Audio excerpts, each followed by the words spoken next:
إلا بالله العلي العظيم أما بعد. Alhamdulillah, ma'asyiral hadirin wal hadirat rahimakumullah. Alhamdulillah, selalu kita ucapkan kalimat syukur kepada Allah Subhanahu wa taala atas segala nikmat yang Allah Subhanahu wa taala berikan kepada kita hingga saat ini.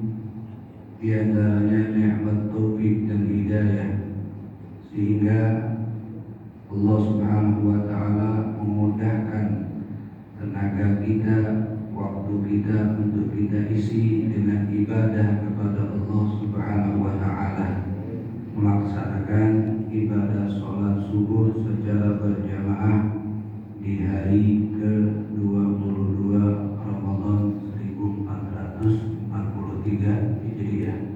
Mudah-mudahan amal ibadah kita, sholat wajib kita, sholat sunnah kita, serta ibadah puasa kita diterima oleh Allah Subhanahu wa taala. Amin ya rabbal alamin. Yang alamin. terbaik di sisinya, dan mudah-mudahan kita mendapatkan rahmatnya Allah, mendapatkan barokahnya Allah, dan menjadi sebab segala dosa, segala kesalahan kita diampuni oleh Allah Subhanahu wa taala. Amin ya Allah. Mendapatkan ridho dan surganya Allah Subhanahu wa taala.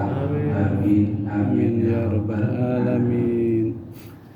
Ma'asyiral hadirin wal hadirat rahimakumullah. Kita saat ini sudah masuk di 10 hari terakhir bulan Ramadan. Bulan Ramadan itu terbagi menjadi 3 bagian. 10 hari pertama adalah penuh dengan rahmat, 10 hari kedua penuh dengan ampunan, dan 10 hari yang terakhir adalah pembebasan dari api neraka Allah Subhanahu wa taala. Dan di 10 hari terakhir ini, kalau kita melihat suri tauladan kita, Nabi Muhammad sallallahu alaihi wasallam, yang diriwayatkan oleh Sayyidatuna Aisyah radhiyallahu anha, kana nabiyyu idza dakhala al-ashr al-awakhir, ketika sudah masuk 10 hari terakhir di bulan Ramadan, maka yang dilakukan oleh Rasulullah itu ada 3 hal. Yang pertama, syadda izarah, Nabi mengencangkan daripada ikatan sarungnya. Kalau ibaratnya seorang laki-laki yang menggunakan sarung, yang dia beraktivitas, maka akan dikencangkan ikatan sarungnya. Berarti dari ungkapan tersebut, 10 hari terakhir itu tidak ada waktu istirahatnya, sehingga ibadah Nabi Muhammad itu di hari-hari biasa saja sudah hebat. Di tanggal 1 Ramadan sampai tanggal 20 Ramadan juga sudah hebat. Ketika tanggal 21 sampai akhir Ramadan itu lebih hebat. Dalam riwayat, kalau beliau sholat malam, berdiri di dalam sholat malamnya saat membaca surat itu lebih lama. Sehingga itulah ada riwayat bengkak kakinya beliau, karena terlalulah lama berdiri di dalam sholatnya. Beliau menghabiskan 10 hari terakhir ini dengan ibadah. Dan salah satu ibadah yang beliau lakukan di 10 hari terakhir adalah dengan i'tikaf di masjid. Lebih banyak waktunya beliau yaitu duduk di masjid, i'tikaf, ibadah kepada Allah Subhanahu wa taala. Dan yang kedua yang dilakukan oleh Nabi Muhammad sallallahu alaihi wasallam di 10 hari terakhir Ramadan ini adalah aiqadha ahlahu, membangunkan keluarganya untuk diajak juga ibadah kepada Allah. Jadi Nabi tidak egois. Beliau tidak hanya ingin dirinya yang mendapatkan nikmat rahmat Allah, apalagi pendapat yang terbanyak Lailatul Qadar itu terjadinya lebih banyak di 10 hari terakhir Ramadan. Dan Nabi Muhammad menginginkan agar keluarganya juga bisa mendapatkan anugerah Allah tersebut, itu mendapatkan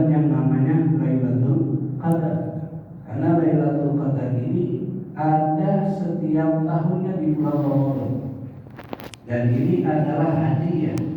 Ini adalah anugerahnya Allah Subhanahu wa Ta'ala khusus untuk kita umat Nabi Muhammad Sallallahu Alaihi Wasallam. Memang tidak ada penjelasan secara pasti di dalam Al-Quran betapa terjadinya Lailatul Qadar.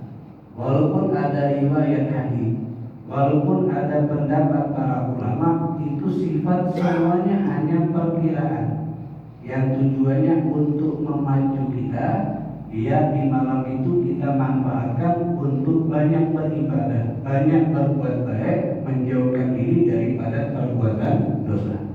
Tetapi dari awal Ramadan sampai akhir Ramadan sudah semestinya kita hidupkan malam-malamnya dengan ibadah kepada Allah Subhanahu wa Ta'ala. Kalau ditanya alasan kenapa Allah menyamarkan, Allah menyembunyikan Lailatul Qadar, ada setiap tahun di bulan Ramadan, tapi waktunya disamarkan, waktunya disembunyikan. Ada dua alasan kata para ulama yang disebutkan ada di dalam kitab Tafsir Ar-Razi karya Imam Fakhrul Razi. Dalam kitab tafsir tersebut ada dua alasan kata ulama. Pertama, karena Allah Subhanahu wa Ta'ala bukan hanya menyembunyikan waktu Lailatul Qadar, tapi ada juga beberapa hal yang lain yang Allah sembunyikan. Seperti contoh, Allah menyembunyikan ridhonya di setiap perbuatan taat. Jadi orang yang bisa mendapatkan ridho Allah itu bukan hanya orang yang mengerjakan ibadah wajib. Ada orang yang mengerjakan ibadah sunnah setelah ibadah wajib, di situ ternyata dia mendapatkan ridho. Ridho Allah tidak hanya Allah berikan kepada ibadah yang besar pahalanya. Ibadah yang kecil pahalanya juga bisa ada ridho Allah Subhanahu wa Ta'ala. Ridho Allah itu bukan hanya kepada perbuatan baik yang banyak dilakukan oleh orang. Ada juga perbuatan baik yang dianggap sepele oleh orang, tapi di situ ada ridhonya Allah Subhanahu wa Ta'ala. Seperti apa?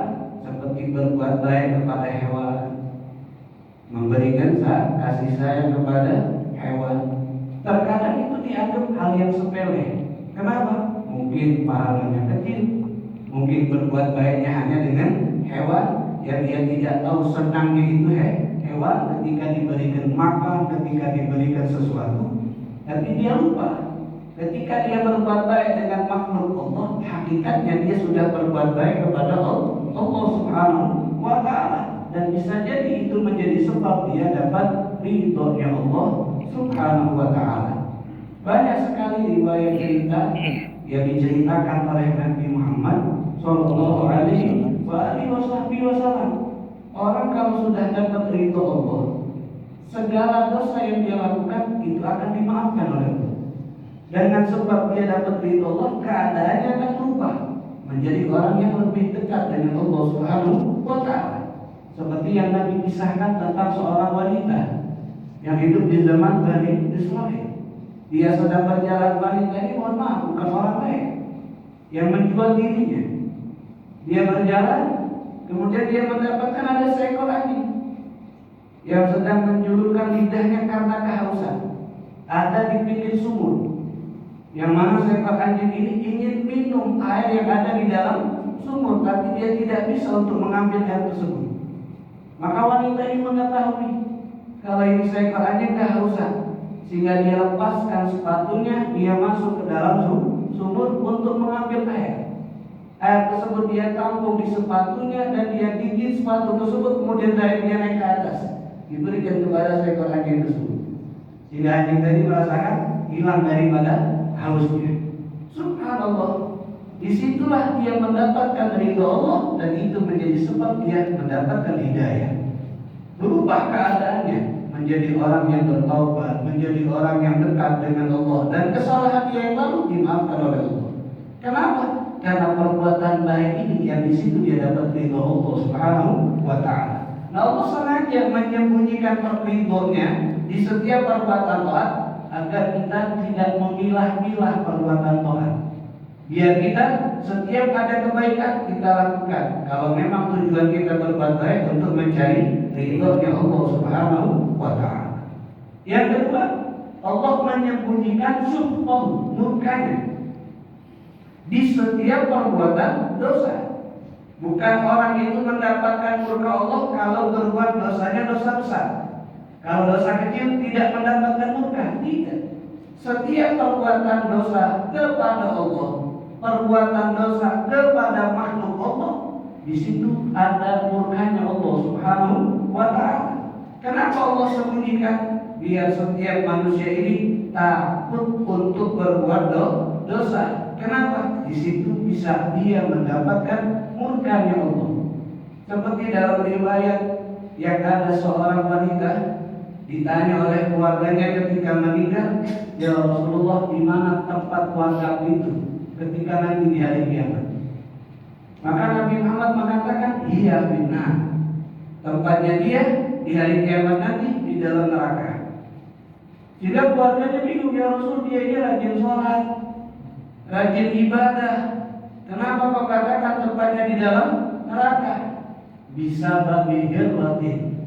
Sebabnya karena dia memelihara seekor kucing, tapi dia masukkan ke dalam ruangan, dia kunci, tidak dikasih makan, tidak dikasih minum, sehingga kucing tersebut mati kelaparan, mati kehausan. Sebab menyiksa hewan, di situ dia mendapatkan murkanya Allah. Karena mendapatkan murka Allah itu yang menjadikan sebab dia disiksa oleh Allah Subhanahu wa Ta'ala. Sehingga jangan kita remehkan yang namanya perbuatan dosa. Kita tidak tahu di situ bisa jadi ada murka Allah. Kalau sudah dapat murka Allah, jauh dari rahmatnya, jauh dari ampunannya, jauh dari keberkahannya. Walaupun secara zahir dunianya dimakmurkan, dunianya disejahterakan, tapi hatinya tidak ada ketenangan, hatinya tidak ada kenyamanan, gelisah, banyak masalah, banyak ujian. Bahkan yang paling dikhawatirkan, tidak ada bekal untuk keselamatan nanti di hari kiamat, untuk dia mendapatkan surga Allah Subhanahu wa Ta'ala. Kemudian juga Allah Subhanahu wa Ta'ala menyembunyikan, diijabahkan doa kita. Kita ini berdoa dan doa kita pasti Allah ijabahkan. Tapi makna diijabahkan tersebut disembunyikan oleh Allah. Makanya ketika kita berdoa, kita tidak mengetahui apakah doa kita ini diijabah atau tidak. Padahal jawabannya setiap kita berdoa, doa kita itu diijabah oleh Allah. Doa kita itu dikabulkan oleh Allah Subhanahu wa Ta'ala. Hanya saja Allah sembunyikan. Dengan cara apa? Makna ijabah yang datang dari Allah itu tidak hanya apa yang kita minta, itu yang diberikan oleh Allah. Sebab Allah Subhanahu wa Ta'ala ketika kita berdoa meminta sesuatu kepadanya, apakah akan Allah berikan atau tidak, kita Allah melihat dulu. Ini sesuatu yang diminta oleh kita memberikan manfaat buat kita atau tidak? Ada kebaikannya buat kita atau tidak? Ada maslahatnya buat kita atau tidak? Kalau dilihat ternyata ada, maka Allah berikan. Tapi ketika sesuatu yang kita minta ternyata Allah lihat tidak baik buat kita, tidak banyak memberikan manfaat, yang ada banyak memberikan kerugian, yang ada banyak memberikan kejelekan, maka tidak diberikan oleh Allah. Tidak diberikannya oleh Allah itu bentuk doa kita diijabah oleh Allah. Kenapa? Karena Allah tidak menginginkan kita mendapatkan sesuatu yang membahayakan kita. Karena Allah tahu ini sesuatu akan merugikan kita, dan Allah tidak ingin itu terjadi sama kita. Kalau secara akalnya kata ulama, ketika ada seorang anak meminta kepada orang tuanya mainankah atau makanankah atau benda yang bagi anak tadi tidak tahu itu mainan, itu makanan, itu benda membahayakan dia. Karena anak tadi masih kecil, belum panjang pemikirannya. Mungkin dia minta pisau. Yang anak tersebut tidak tahu pisau itu berbahaya, minta kepada orang tuanya. Dan orang tuanya tahu ini pisau tidak bagus buat anak. Ini pisau tidak memberikan manfaat, yang ada membahayakan anak. Maka orang tua